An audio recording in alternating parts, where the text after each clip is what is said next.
And we had some feedback. I think everybody had an issue with feedback last time, not just DD. Um, it's doing its thing. So we are live right now. Looks like.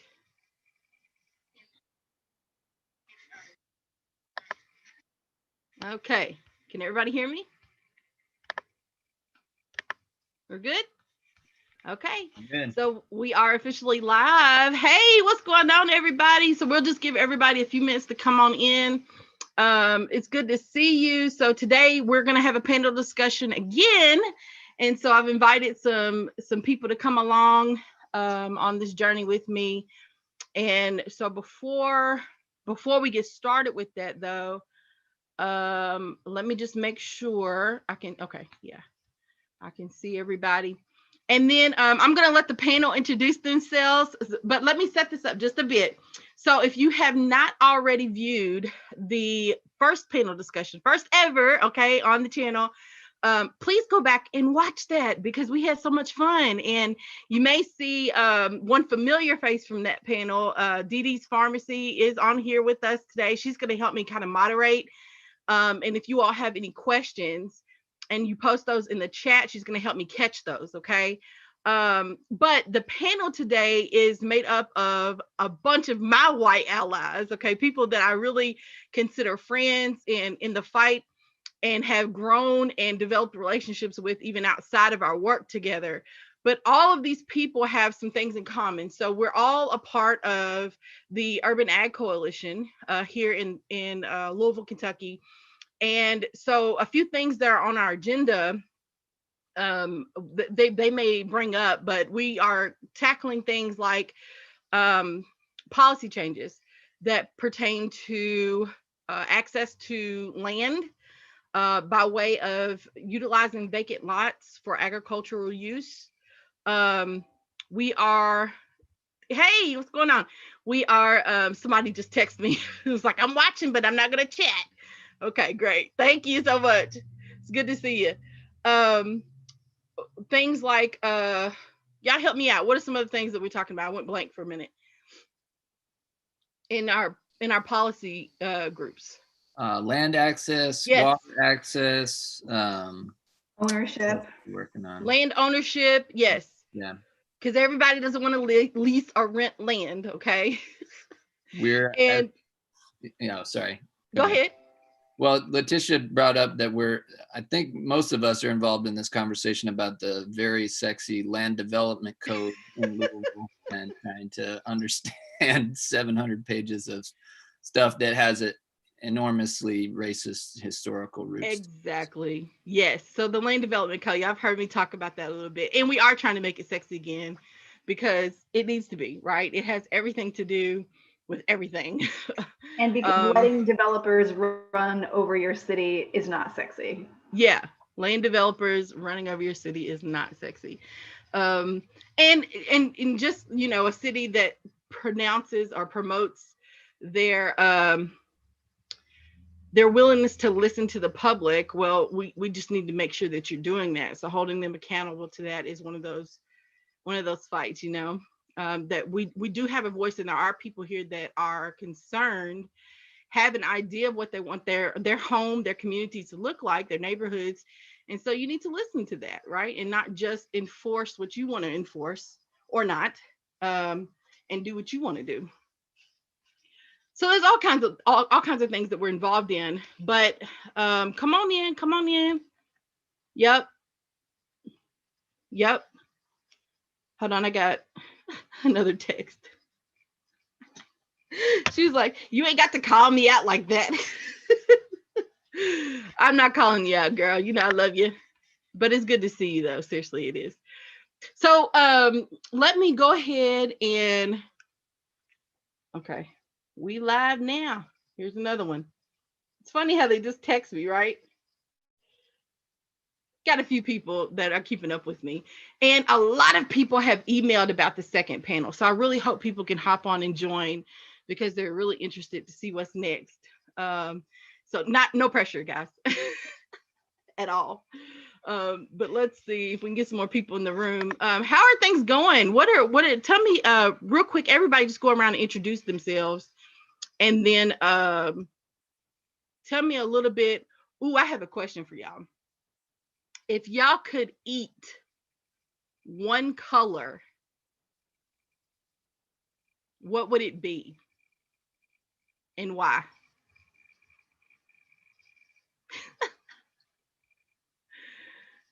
Who wants to start?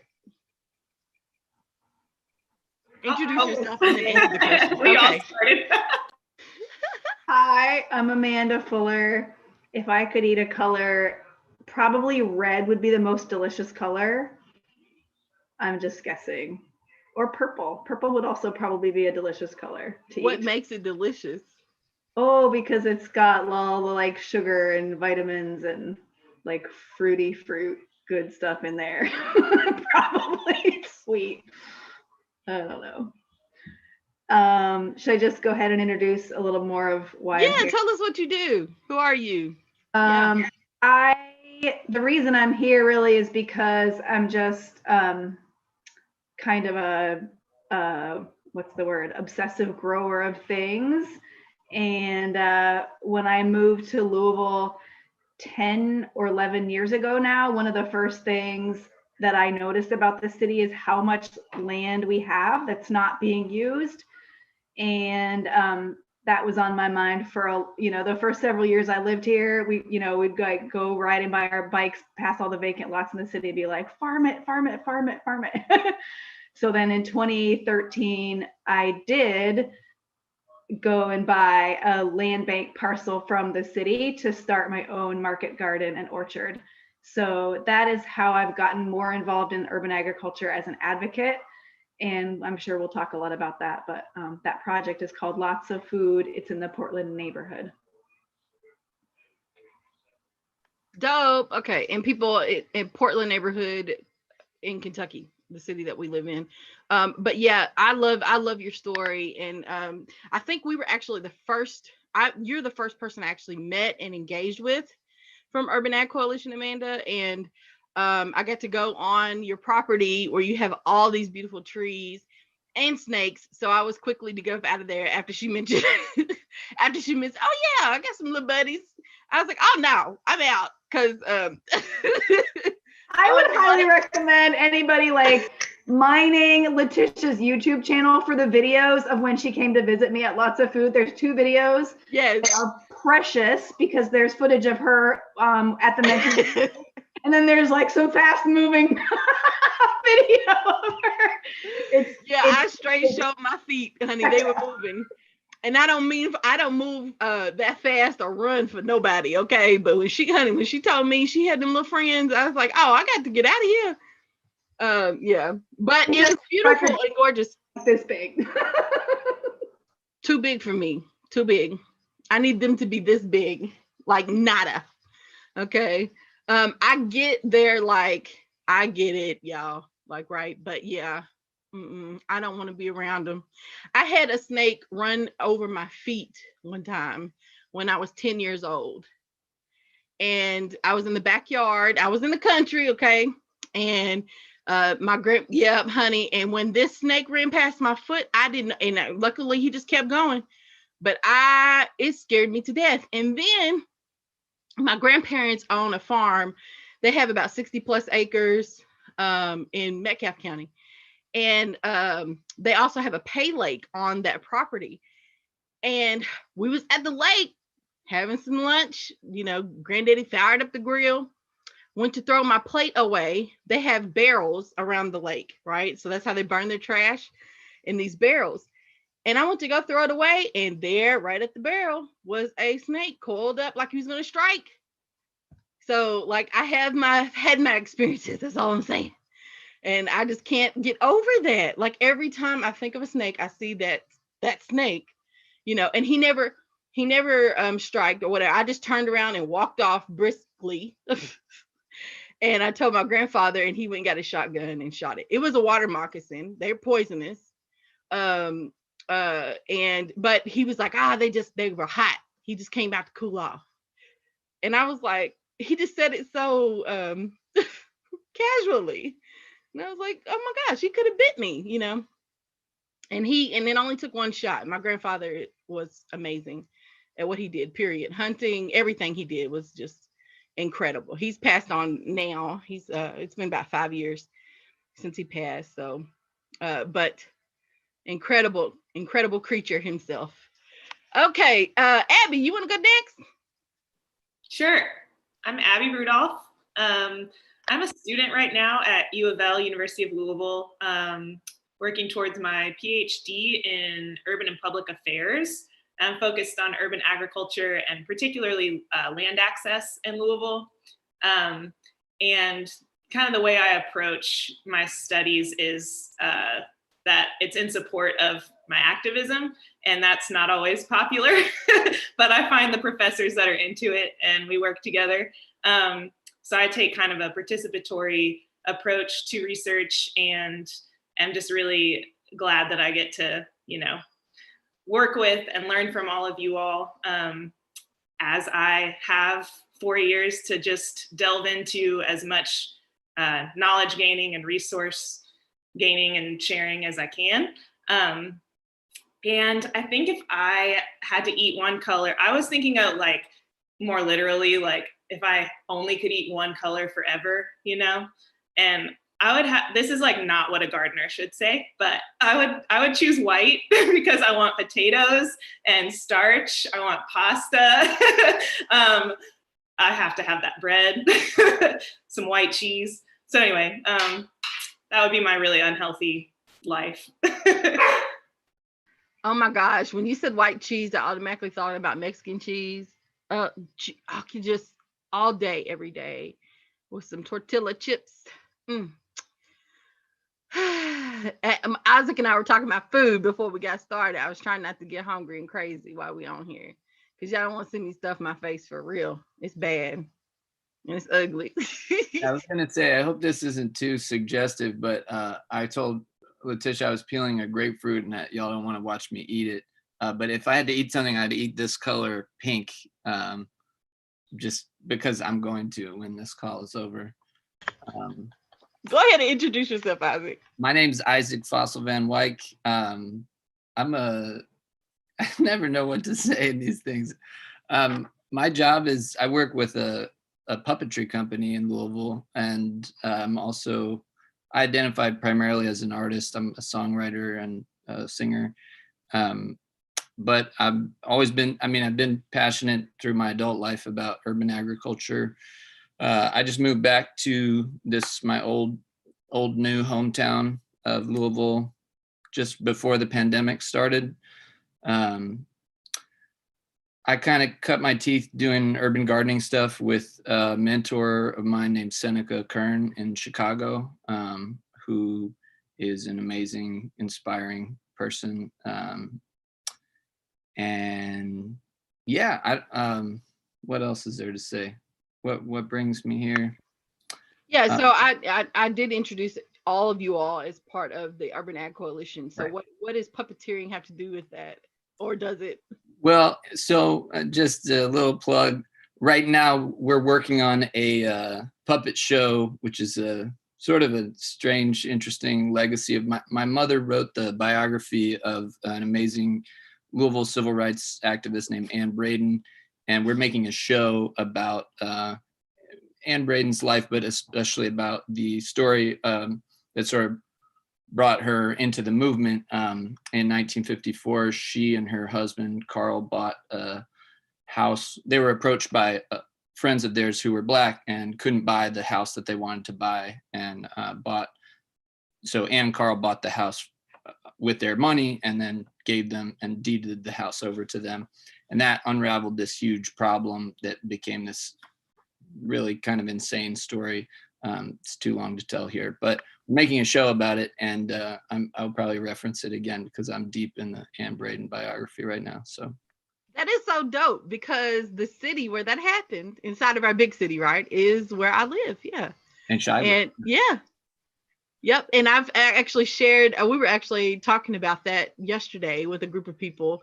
But yeah, this white family bought a house for a Black family because Blacks just couldn't do it. The Black family moved in, cross was burned in the yard is the story. The house was blown up, dynamited, and you can imagine the rest of the story. But it's really interesting. I never, Isaac, you even more dope now than I ever thought before. I know we never talked about that. I never made the connection. So that's so dope. Okay, cool. Andrew, introduce yourself. Yeah, hello. Hi. Andrew Kong Bartlett, and yeah, I've been here in Louisville since 2001, and soon after that got involved with Food and Neighborhoods, the Food and Neighborhoods Community Coalition, and the Urban Ag Coalition is part of that, as well as other stuff we do around advocacy and food access, food justice stuff. So that's in some of my free time. And then I work with the Presbyterian Hunger Program, part of the National Presbyterian offices here in Louisville, and do kind of anti-poverty, environmental justice work, food sovereignty work through that. And I'm gonna go with eating blue because it's really hard to find blue anything that's actually edible, right? Even blueberries, they're more purple, and maybe the mold on blue cheese, but that's not very good. So yeah, I'm gonna eat blue. Oh, and I got a snake story. It's really quick and it has a moral. The moral of the story I'll give you first. Don't pick up rattlesnakes unless you know what you're doing. Because that's what I did. I was out camping and it was in Japan. So the rattlesnakes they look really different. And this one was only maybe 3 feet long, 2.5 feet long. And I went and tried to pick it up. And as I was trying to pick it up, I knew enough to grab it behind the neck, right? Close. But it slithered forward and I still grabbed it and it bopped around and bit me right in the finger. So I was out in the middle of the woods. That particular poisonous snake called a mamushi isn't supposed to be in that part of the country. So I had to convince the camp director that no, it had a triangular head and you should get me to the hospital. So yeah, it was a long night. I wrote my will, ended up deciding on who I would marry. It was pretty big. All of that from a snake bite. Yeah. You decided who you're gonna marry? Yeah, because this guy right across from the bed, the hospital was full. So I was in like the hospice section and I'm surrounded by the smell of death. And this guy across the way from me, his wife of probably 50 years was with him and he was like out of it, but she put her little tatami mat next to his bed on the floor and she was just gonna sleep there through the night. And I figured I was gonna die. My whole arm was turning black up to about here. So it was very touching. And I figured, I don't wanna die alone. So that's my little snake story. Wow. Whew. Okay, that got a little bit more heavier than I thought it was. Goodness, Andrew. Well, I'm so glad you survived. Gosh, talk about perspective. Thank you for sharing that. So if you're just joining us, welcome and also welcome to all the new supporters. Y'all are so dope. And people are sending me emails like, hey, I just checked you out and I love what you're doing on your channel. And that just warms my heart. Thank you all so much for engaging. This is still a gardening channel, y'all. It's wintertime though, right? And so there's not a lot going on but planning. And I've been trying to catch you all up on some things that's been happening in my life pertaining to gardening and farming and accessing land, buying land, all those type of things since last July, August-ish. up until now. So that's kind of the reason why, or one of the catalysts for having these panel discussions, because I want y'all to meet some of the people that I have been engaged with, I have built relationships with. Last panel discussion, it was, if you haven't checked that out yet, go check it out, panel discussion number 1. This panel, I have all my white, not all of them, but a lot of my good white ally friends joining us tonight in urban agriculture.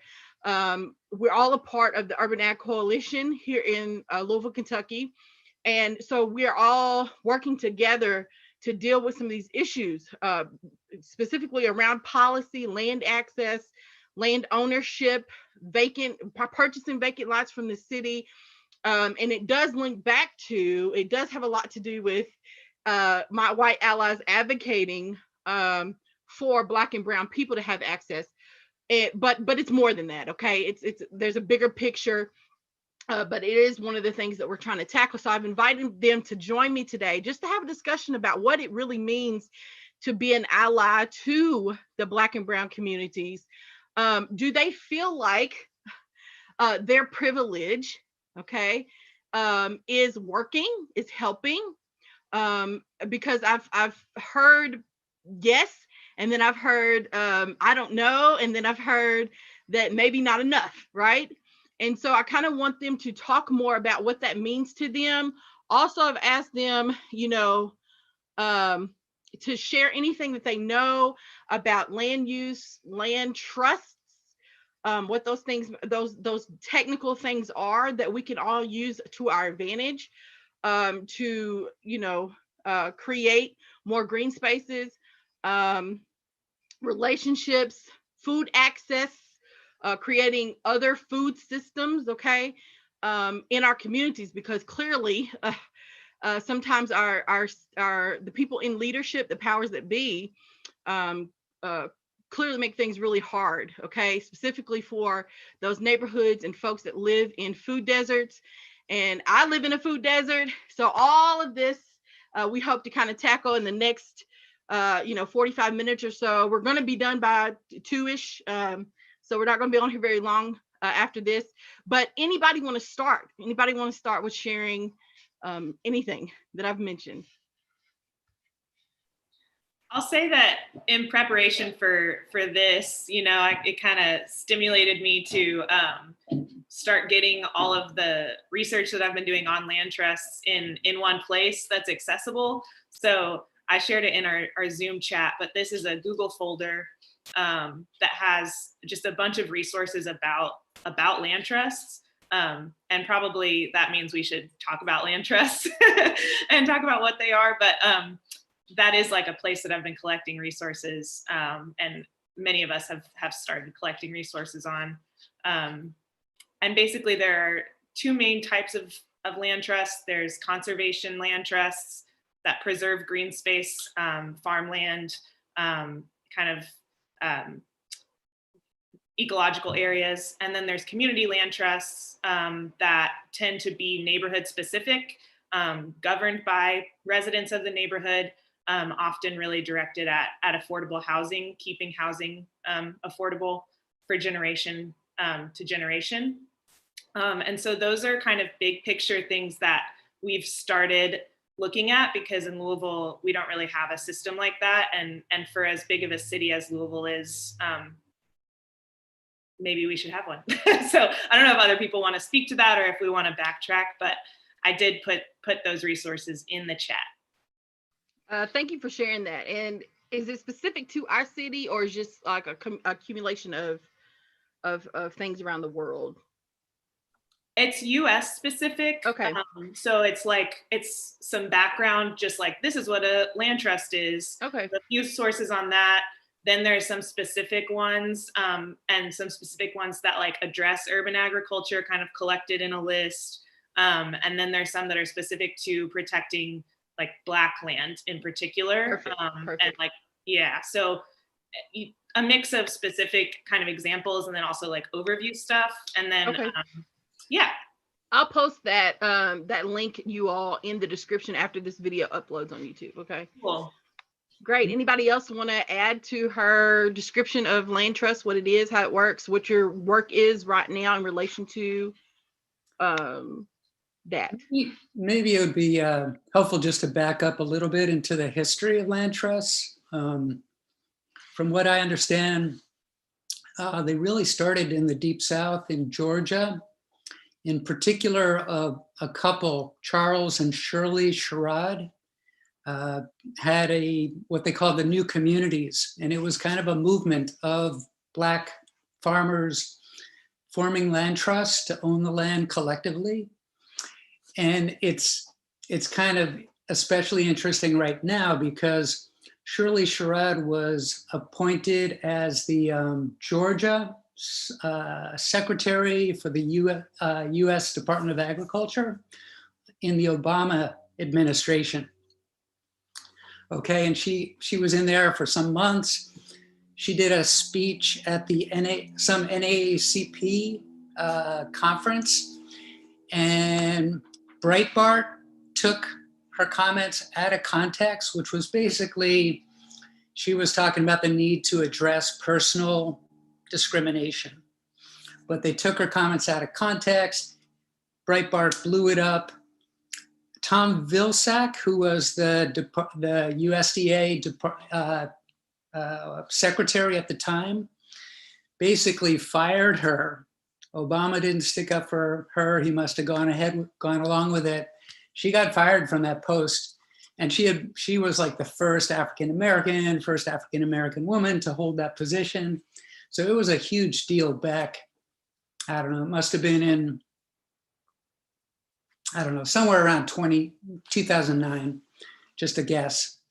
So come full circle, Biden just appointed that same Tom Vilsack as his new secretary for the Department of Agriculture. So Shirley Sherrod has been like really gracious about it and said, well, we need to give him a chance, even though it was ugly after that. But yeah, just wanted to kind of recognize that Shirley Sherrod, her husband, and this whole New Communities movement out of Georgia and spreading through the South was really the start of that land trust movement here in the US. Great. Thank you so much for sharing. And you know what? I just made that connection when you said that. I had no idea. And so, gosh, and we don't have to talk about Biden, but Dee Dee's comments regarding him and in our personal conversation, and I think you mentioned a little bit on the last panel discussion, and just that information. Gosh, it's like I can never settle. Once I get settled in my spirit about something, it's all, you learn new information. And it's like, man, really? So anyway, yeah, we'll see what he does, right? We'll see what he does. Amanda, would you like to add anything about land trust, land access? I do not know the history, or I haven't kept up so much with land trust. So I'm really glad, to be part of this community that's learning as we go about how that can really help us with the inequities that we have in our city. But I want to say, like, I heard a few things on the last panel that really resonated with me.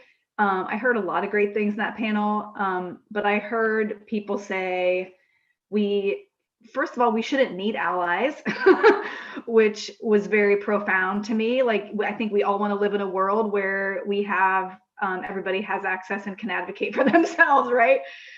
Give me my tractor and leave me alone, right? I love that. So I heard that, and I love that sentiment, but that is not the world that we live in, unfortunately. I also heard people say, like, if you really want to be an ally, don't just give stuff, but change policy, right? And that is like, the reparations is not just cutting the check, it's changing the policy. You don't just hand somebody the keys to the broken down bus, right? As like when Obama got into office, I felt like we were kind of giving him the keys to the broken down bus, and people need to understand that, right? It's not just about the money. We need to change the systems. You don't like take a shower and then put on your dirty clothes again. So that is really important. I think people need to understand that reparations is a lot more than just the money. And I also heard people say, like, we need to own stuff, we need to own our own stuff, and we need to control our own stuff.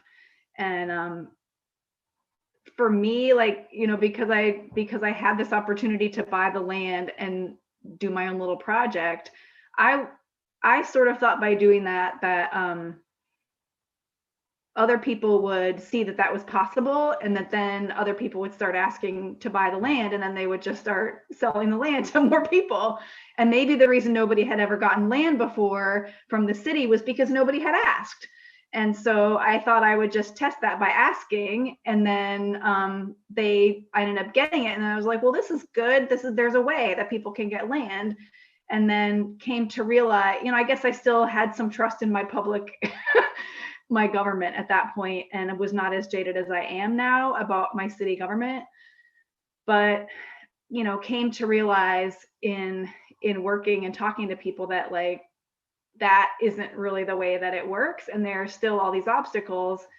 And so my narrative has changed from, like, hey, look, you can do this too, to, like, hey, look, we need to fix the system because they're putting up all these other roadblocks to people getting, you know, access to the land, access to the means of production and all this stuff. So that's, you know, one of the things that moves me and continues to motivate me to do this thing. But I'm doing that in recognition that, like, I have my third of an acre with the snakes and trees and everything, and try to do good by that and do what I can to, you know, serve the community in whatever ways I can do that in ownership of that land. But I think it's incumbent upon people who own land and who have benefited in all sorts of ways to use the megaphone that we have and help other people get there.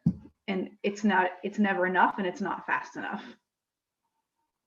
Definitely. Thank you so much. And one thing that I just wanted to point out was you brought up that in the last panel, there were several comments about the need for white allies, and particularly that we don't need white allies, but we do welcome them. Other people on the panel, when you heard that, what was your initial thought about Black and brown people not necessarily needing you to further their agenda, their goals for their communities? I can speak to that. I feel like I mean, it's always been a kind of a line between, I think, in doing multiracial justice work for, I mean, and being exposed to people who are speaking and thinking deeply about this for a long time.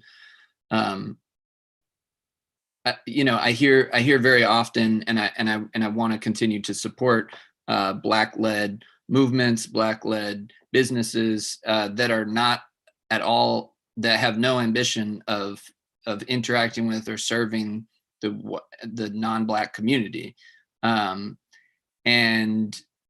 so I think it's part of being, I mean, part of my understanding of being a white ally is to, like, hold two things at once, like, you know, acknowledging that and not being offended, not like trying to take it personally or being offended by it, and then also trying to cultivate like multiracial spaces, multiracial coalitions, like inviting, like seeing what things you have access to as a white person and what ways you can open that up to say, why are there only white people at this table?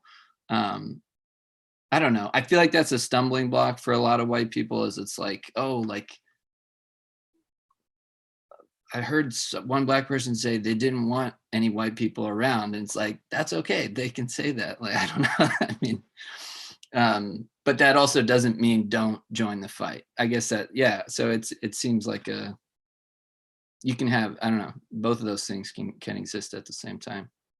Yeah, I really agree with that, Isaac. Like this constant holding multiple truths at once, I think is really important to trying to work towards allyship, because, you know, I think that there's a lot of, and I've heard a lot of, you know, Black leaders who are very generous with like being willing to educate white people, speak to this, including, you know, you all on the panel the first panel of like, it's not about like you, like, it's just not about your emotional reaction, and like learning to be responsible for our own emotions, like in response to these movements and these things that can be painful is so important. It's like, I feel like a lot of white people feel entitled to just like kind of let their emotions like seep out all over the place onto these things that like really maybe we need to be talking to each other about that and learning how to like manage that and like create capacity within ourselves to like, oh, like, ouch, that kind of hurt, but like I'm gonna like not bring that into this space and like hold it and like move forward anyway. That's just something that I like have thought a lot about and continue to just try to like monitor in myself of like, maybe I don't get to like make this about my feelings, you know? So yeah. And that's just hard for a lot of white people to do, I think, because it has been about our feelings. Forever, for a long time, right? Historically. And I can appreciate though that you like said that, because yeah, it's like your guilt and your shame about, and you may not be the one that did something right against another Black or brown person, but the historical reference, that's what we're talking about. We're not blaming individuals per se, at least on this on this channel we're not, but the collective historical perspective of what has happened, the experiences that have happened with white people versus Black and brown people. But then you expressing your guilt and shame, I could say personally, I don't care about that. I just don't. I used to. Now I care about you as a person. That's not what I'm saying. But your guilt and shame about what has been done, that does nothing for me, because it still doesn't change anything. Yes, that exposure and that transparency when we're developing our relationship, right? Our friendship, our partnership, great. We can have conversations about that all day. But at the same time, I still don't want to hear about your guilt and shame. I don't care, because this is not changing my child's future, who is going to be Black for the rest of her life, right? And so we need to, I really appreciate that you said that. And gosh, there was all kinds of good points that you said. But I'm so the reason why I invited you all, because I know that you can be mature about this and speak your truth, but also like encourage others to reflect and understand your position as a white person, our position, or you're trying to understand our positions as Black people in America, brown people in America, and everything that comes with that. And I just really respect that comment, Abby, and Isaac as well. Andrew, did you look like you had something as you chow down on your, what are you eating? Peanuts? Something blue. Something blue. Something blue. No, I didn't know if Dee Dee was trying to get in. I just had as you were talking, I was just thinking of how important it is to have white-only spaces where white people can kind of just spew all over like you all were talking, and deal with that, because I think as people learn the history, there is a lot of guilt that naturally comes up, and yes, do not expose your Black colleagues to that. Do that in your own space, personally, and with other white people. So that's all. Go to therapy. Everybody needs to go to therapy. Dee Dee, did you have something to add? Okay, so I have two things. First of all, I want to say something. Maybe this might help. Am I still muted? Can you guys hear me? You can hear me? Okay. So I want to explain something, because in talking to other Black people that don't want the help of white people, this is where this comes from. Historically, what a lot of Black people have felt like, or have found to be the case, and I've even witnessed this in different things that I was involved in. When white people come in, and this is not all white people, but you have white people who really seem to have good intentions, right? My grandmother used to say this saying, well, good intentions pave the road to hell, meaning that people can start out with good intentions, and some kind of way, the situation goes south so fast. So I say that to say that Black people have found it to be the case in very crucial moments, right? In planning, when white people are invited into spaces where Black folks are trying to do something, the situation becomes one where they take over, or they want to engineer it into something that they're comfortable with. Well, wait a minute, you weren't invited here to take over, to dictate, to engineer to your purpose and your point of view. This is something that Black people are trying to do. For instance, here in my city, like we have events all the time, and it is to celebrate those things that Black folks have made historic, right? But, when outside people come in, right? So, okay, most cities, like my city, Black folks were limited to where they can be, right? Where they can live, where they can go. They were confined to certain areas. But in their confinement, one of the things that I love about Black people, about us, is that we managed to find a way to adapt and survive. And not only survive, but thrive in some areas, right? Culture is one of those things. So like I'm in Kansas City, and we have the historic 18th and Vine area. And that area was made historic by Black folks, through jazz, right? And barbecue and the clubs and that whole thing. And so there are certain things that we try to preserve because it's our culture, it's our history. And outside forces are constantly saying, well, we want it to be like this now. We want it to be this and we want it to be that. But you're erasing us from the history. You're erasing us and removing us from our culture so that you're comfortable. For instance, the Jazz Museum and the Blue Room is a historic club. Well, different forces have come in and they said, well, we don't want the Black musicians playing. We want white people to play there. We want to see us playing there since we now go and frequent that area. But wait a minute. You know what I'm saying? This is a paid gig that a lot of poor Black musicians who've made this area historic and have been playing down here forever, they rely on this little bit of income. This means nothing to you, except for now you want to move in and move us out. So there is a resentment that Black people now have in inviting white people into spaces, because this has been all too often the case where I want to help. I'm a white person. I can do you some good, but you got to make changes because I want this to happen and I want that to happen, or otherwise you don't get my money, or I'm going to withdraw my support. And, I call it the my ball complex. If you don't play ball the way I want to play, I'm going to take my ball and go home. Well, okay, go home, and so a lot of Black people are feeling that way. Like, we don't want white people. We don't need you. We can do this thing on our own, because when you guys come in, you change the whole thing and it's no longer about Black progress. Now it's about white comfort. So I just wanted to explain that so that white people understand, because, fortunately on this panel, from what I've heard, you all understand, listen, it's okay for you to feel how you feel. I still want to help. But there are a whole lot of white people who are like, well, if you don't want my help, I'm just going to pack up my money and let you sink, And so please understand, for those people that feel that way, there is a history. There's a history. And we can't let go of it because we're still under it. You know what I mean?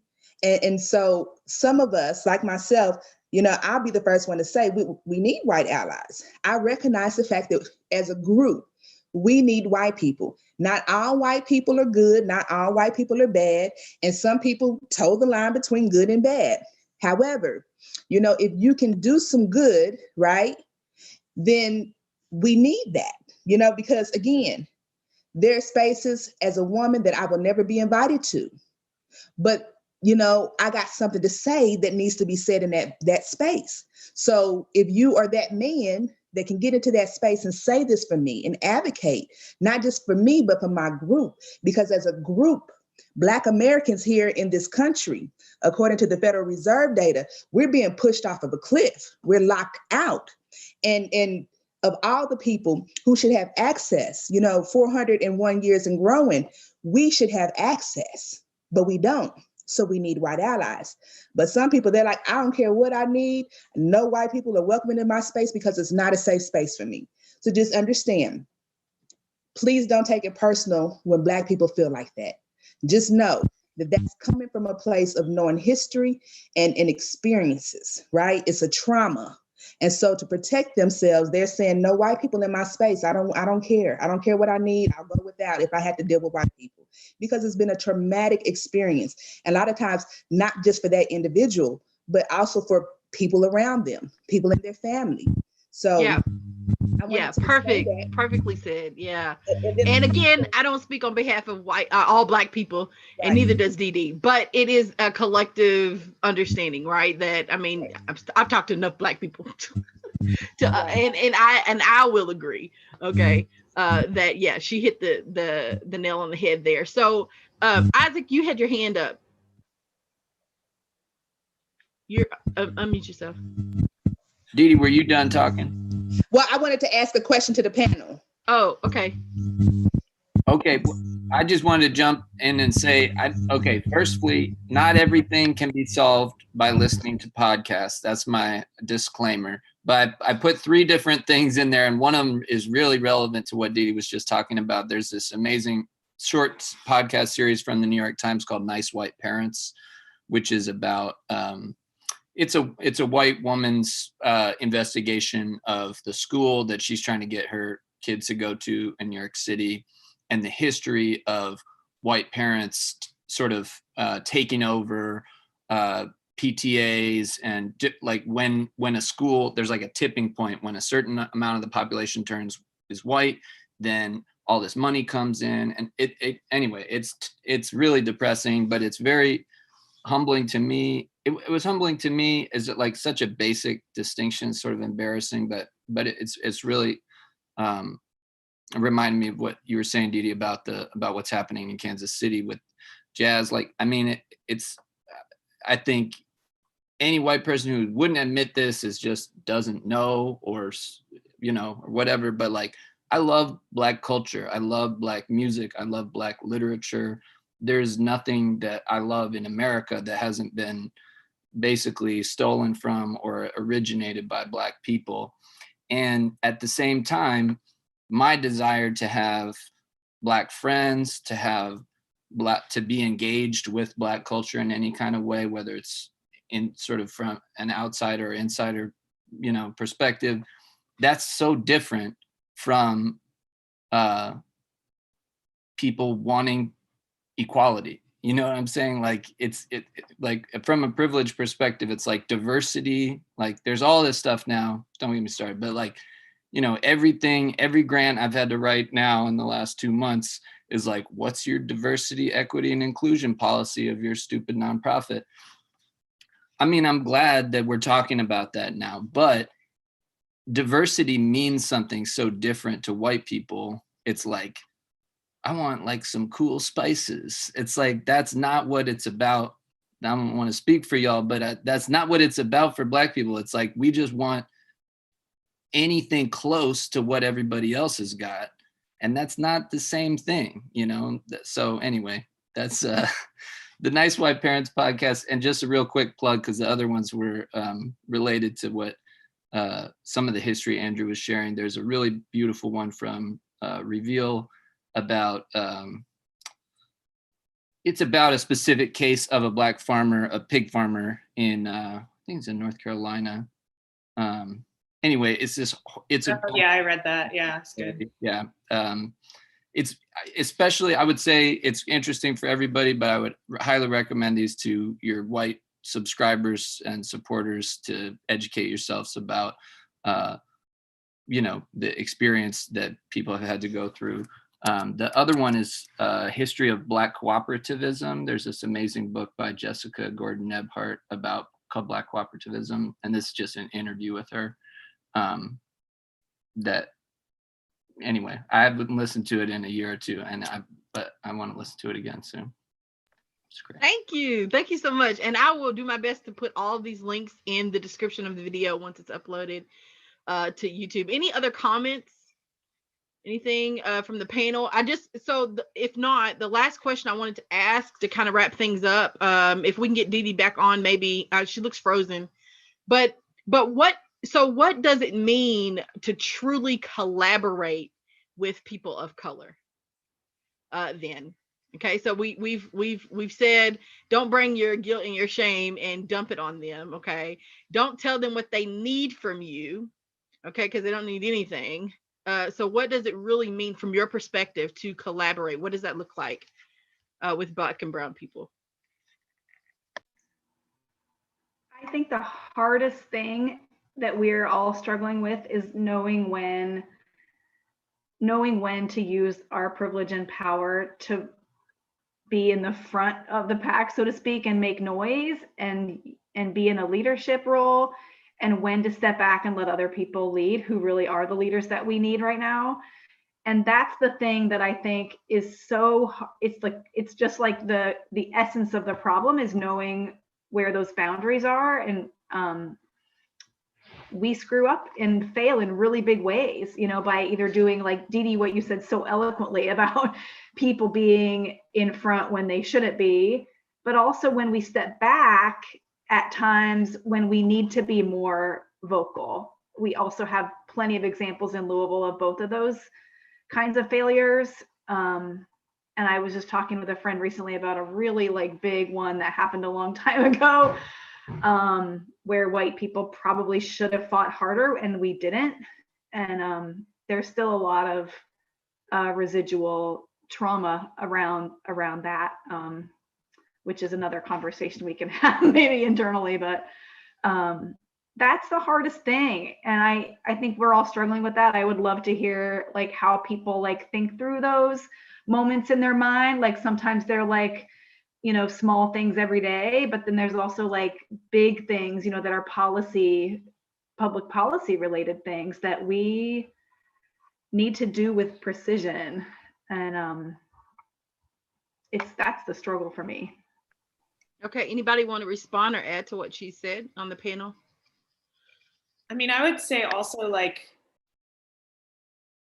my experience has been that, you know, it's also just really important to remember that the individuals you're collaborating with are individuals and like don't all want or need the same thing, which is kind of what we've talked about. But like my experience has been that if I ask like what the preference is or what the need is, like I get a very clear, honest answer, and like that's the answer. You know, like it's just like what do you need me to do in this situation? And sometimes it's like nothing. I need you to like not do anything, please, and like take that, you know.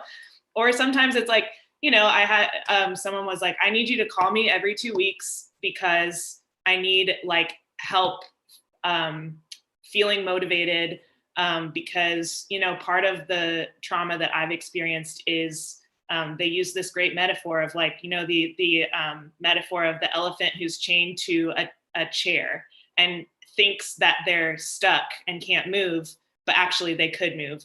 Like they've been chained for so long to like something that they couldn't move away from, and then they're actually just like chained to a little chair and could pull it away and like leave, but like they don't because they're used to being stuck. You know, this person was like, that's how it feels sometimes. I just feel like no matter what I do, it's not gonna happen, and I like need you to like hold me, you know, like call me and check in with me, so that like I remember that I need to be on this because I want to do it, but like sometimes I feel really hopeless, you know. And like that was a really individual thing that was like between me and this person, and it was like, yeah, I think just like asking people and respecting the answer you get, knowing that that doesn't mean that that's what you do for every other Black person in your life who you haven't had that conversation with. Perfectly said. Just ask first and then ask again later, because there are things that are going to come up. So don't automatically assume that we have no idea what to do. We don't know no idea how to mobilize or strategize, or that we don't already have a plan, but more about how can you fit into that plan if we want you to. Okay.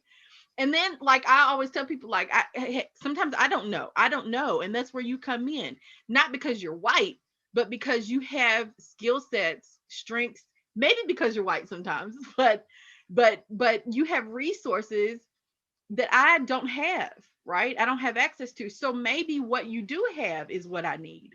but ask me if that's what I need. Don't just assume or project what you can do as and act like it's just this magnificent thing. Okay, right? Andrew. Yeah, I was just going to add an additional complexity to that because, yeah, ideally you've got a relationship, you ask, they honestly tell you what they need you to do. And me, because I'm a white guy, I have my freedom, right? I protect my agency and I can decide, well, that doesn't sound good. I don't want to go get arrested. Or, I don't want to give my money to this person that needs it right now, or whatever the situation is. So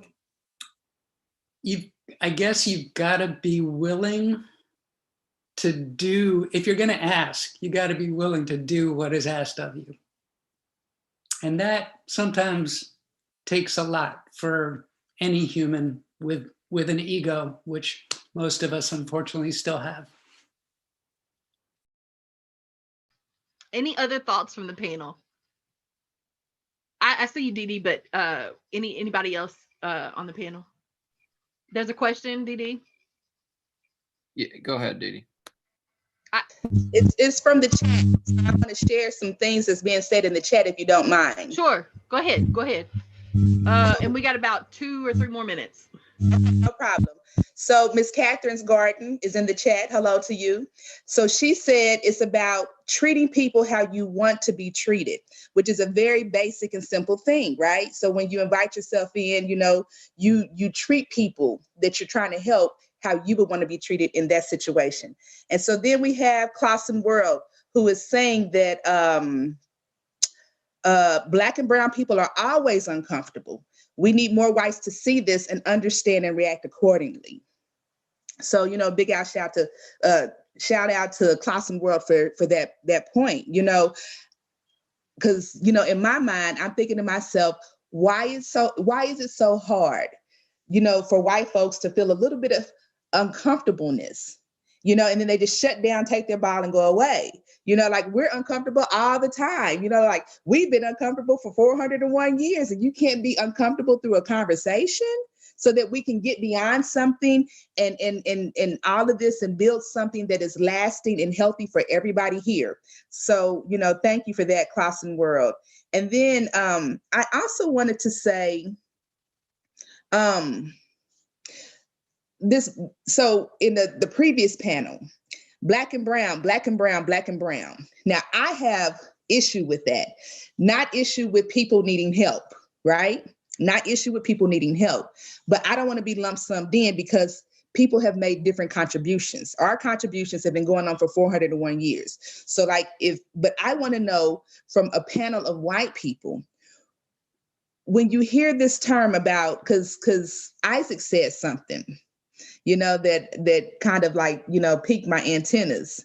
And I was like, I'm kind of feeling what he had said.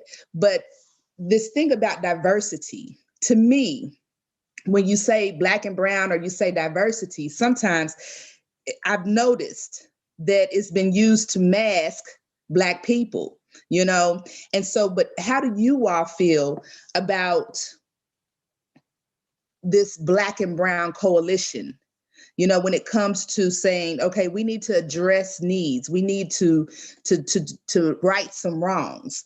How do you all feel about that? Because honestly, I'm a truck driver and I've heard, I've walked into a driver's lounge one time and some drivers were talking and they were like, I literally heard a guy say, I don't have a problem with Black people because I know they've been here and what they've been through. But these brown people, they got to go.